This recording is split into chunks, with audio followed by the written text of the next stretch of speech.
Is Bill O'Reilly really trying to give cover to the white supremacists and the rise of white nationalism in America? In my opinion, yes, he is. And in particular, in my opinion now, this story proves it. Bill is going to try to convince us that there is no white supremacist movement in this country, okay? He's going to state that all of these quote-unquote stories that we're seeing pop up more and more are just a bunch of nuts out there, and there's no major movement for white supremacy. No, Bill. I'm going to play this particular clip, and I'll make a few comments at the end. Campaign 2016 segment tonight, creating a mythological situation. That is the subject of the third Talking Points memo. The liberal press furious that Donald Trump won the election, so now they're putting out absurd storylines designed to denigrate those who voted for Mr. Trump. The top one is that somehow the white power movement is gaining momentum in the USA because of Trump. You may remember that on November 19th, about 275 hapless nuts showed up for a white nationalist conference in Washington, D.C.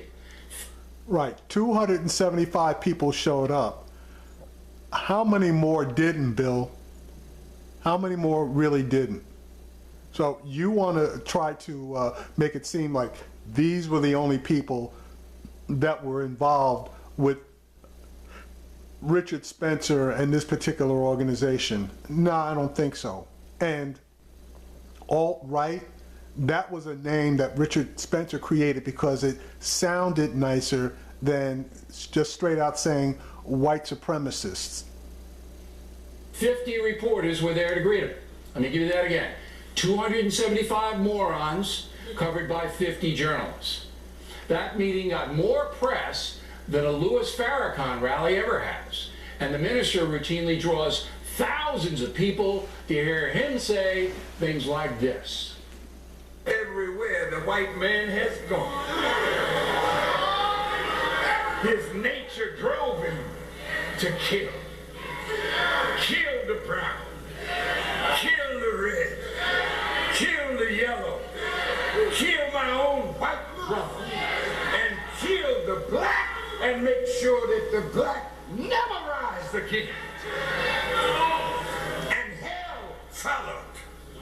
Everywhere he went, hell followed. Now, that might have sounded a little quote-unquote radical, but let me point out a few things. The Christians on their crusades, they turned around and invaded the Muslim countries in the name of quote-unquote Christianity. Muslims weren't bothering them. The Muslims weren't the one that invaded them. They were the ones that invaded the Muslims countries. The white people went into Australia. What did they do down there? They basically tried to eradicate the Aborigines. Okay, they weren't bothering anybody. They got invaded by the white people. White people came to America. The Native Americans were here. What did the white people do? They basically tried to kill off all of the Native Americans. So what Farrakhan said, though it might sound extreme, it does have a lot of basis in fact. But obviously, you know, Bill with his crack staff, they really didn't bother to even look at that. Now, Talking Points is not suggesting the media cover Farrakhan. That soundbite is simply to illustrate the extreme rhetoric is not unusual in a country of more than 330 million people. Now notice he said it was a soundbite, which it was. Now, I don't know what preceded that particular soundbite, but Fox loves taking stuff out of context in order to sensationalize a point that they're trying to make. So I can't say that that soundbite was completely taken out of context, but Fox's history would lead me to believe that it was. And it could have been for something just as mundane as, look, we have to do for ourselves, we got to protect ourselves because white people want to kill us either physically, economically, socially, or spiritually. That could have been something that Farrakhan said before he made that statement. Again, I don't know, I wasn't there, and I haven't done the research to see exactly where that soundbite came from. But that's something that, quote unquote, could have been said prior to that statement that you just saw. It happens all the time. Now for some stats. According to the FBI, in 2015, there were about 1,200,000 violent crimes committed here in the USA. The same year, there were less than 6,000 hate crimes reported. I mean, come on. Does that sound like an epidemic of hate-driven violence to you? Does? Yeah, because if it's specifically because of either a racial or religious reasons, yeah, it is. And also, Bill, you forgot to mention that the number of hate crimes is up approximately 60% since Donald Trump took office. That sounds like a major escalation of hate crimes. And if you're not aware of it, more and more videos are popping up with all of these people screaming about the white supremacy and going on rants. Of note, there are two videos that I've seen recently, one about some nut, according to Bill, ranting on an airline. I believe it was Delta Airlines, and he wasn't shut down either by the pilot, the stewardess, or the air marshal. And the second one that basically is going viral is some white woman in a store ranting and raving that she was discriminated against because she was told that she had to purchase a bag in order to have her groceries bagged up by a black woman. And then when the black supervisor came, she claimed that that woman discriminated against. She was the one screaming blue murder, cursing in front of customers and children, and acting like an asshole. And that video lasted about 10 minutes. The cops had apparently been called, and over that 10-minute video, you never see them show up. Now, that's not to mention the militias that videos have been done on recently. Now, there's nothing wrong with a militia if they, want to do what they want to do as far as teaching self-defense techniques, survival techniques, etc. But a bunch of these groups are now teaching their members about breaking into houses, clearing rooms, etc., etc., etc. Why would they need those skills? It's up to you to figure it out. And then there are the folks who voted for Trump and whom the media are trying to make into some kind of fascist cadre. Bret Baier had a very fine special called The Trump Revolution, where everyday Americans got their say. If we let everybody go to Mexico, we're not going to have any jobs for our grandchildren. I think everybody's just mad, and they got fed up with the government letting things like this happen. I appreciate any candidate that's going to do more to keep jobs in America. Now, Bill would have you think that most of the people on the left think that those are the white supremacist nuts. No, those aren't them. Those are regular people that are expressing concerns because of economic problems, okay? And nobody's going to disagree pretty much with anybody that you just saw as far as being upset and possibly voting for Trump. No, because I'm not upset with them for those reasons. And the Democrats fucked up by not pressing the economic side of their argument. So if that's all it was, hell, I might have even voted for Trump if that's all it was. Now, Trump obviously had his issues, and I did my research, and there's no way I could vote for him.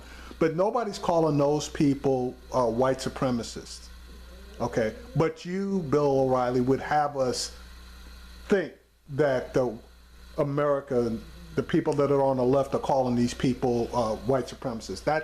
That's just a straight out lie. So you're pushing that particular point, which is ridiculous. But that doesn't exactly sound like a Nuremberg rally, does it? Yet folks like those are routinely demonized by left-wing media as racist or whatever. That's bullshit. Nobody's calling those people racist or even white supremacists. But you would have your viewers think that's what's being said about those people. That's a goddamn lie. Truth is, there is no substantial white power movement in this country. Donald Trump won the election because of economics. But the press will never tell you the truth. Instead, they continue to brook rubbish. Yes, Donald Trump did win because of economics, okay? But he also had a very large white nationalist following, and they went out and have advertised, and they are advertising. The Klan is advertising for new members. The white supremacist groups went into Iowa and created phone banks calling people up to vote for Trump. So nobody's saying that this is a giant movement, but what we are saying is it is a growing movement. It's not just a bunch of nuts in a room of 275. It's a hell of a lot more than that. There was a time when people would at least keep these thoughts to themselves, and the thing that is so absolutely frightening since the election of now President-elect Donald Trump is that we are seeing Americans all over the country and people all over the world normalizing hatred, bigotry, racism, anti-Semitism, religious freedom. People are completely against it, and we don't bat an eye. Now that statement is completely insane and irresponsible. And no serious news agency should foster something like that. Okay, Bill, so then what's your explanation for kids in high schools and middle schools jumping up and down and yelling white power and going after minorities, Mexicans, people of Hispanic heritage, telling kids that Donald Trump's going to send them back to their own country? What's your explanation for black kids being afraid that white supremacists were going to come in and kill them? What's your explanation? You don't have one because, as I stated, the movement is growing, and these guys who formerly kept their opinions to themselves or within smaller groups are no longer afraid to come out and voice their own thoughts and opinions publicly. Summing up, the press is trumping up, pardon the pun, a white power movement storyline that simply doesn't exist. It's vile to suggest that it does. Individual nuts are everywhere. Assigning them status is grossly dishonest. I am so tired of this, I can't tell you. And that's enough. Yeah, and we're so tired of you trying to cover for these guys. We're so tired of you trying to claim that something doesn't exist, allowing it to try to gather enough strength so that when it can't be ignored, at that point, it'll be too late. Sorry, Bill, but you're one of the main reasons why I do these videos.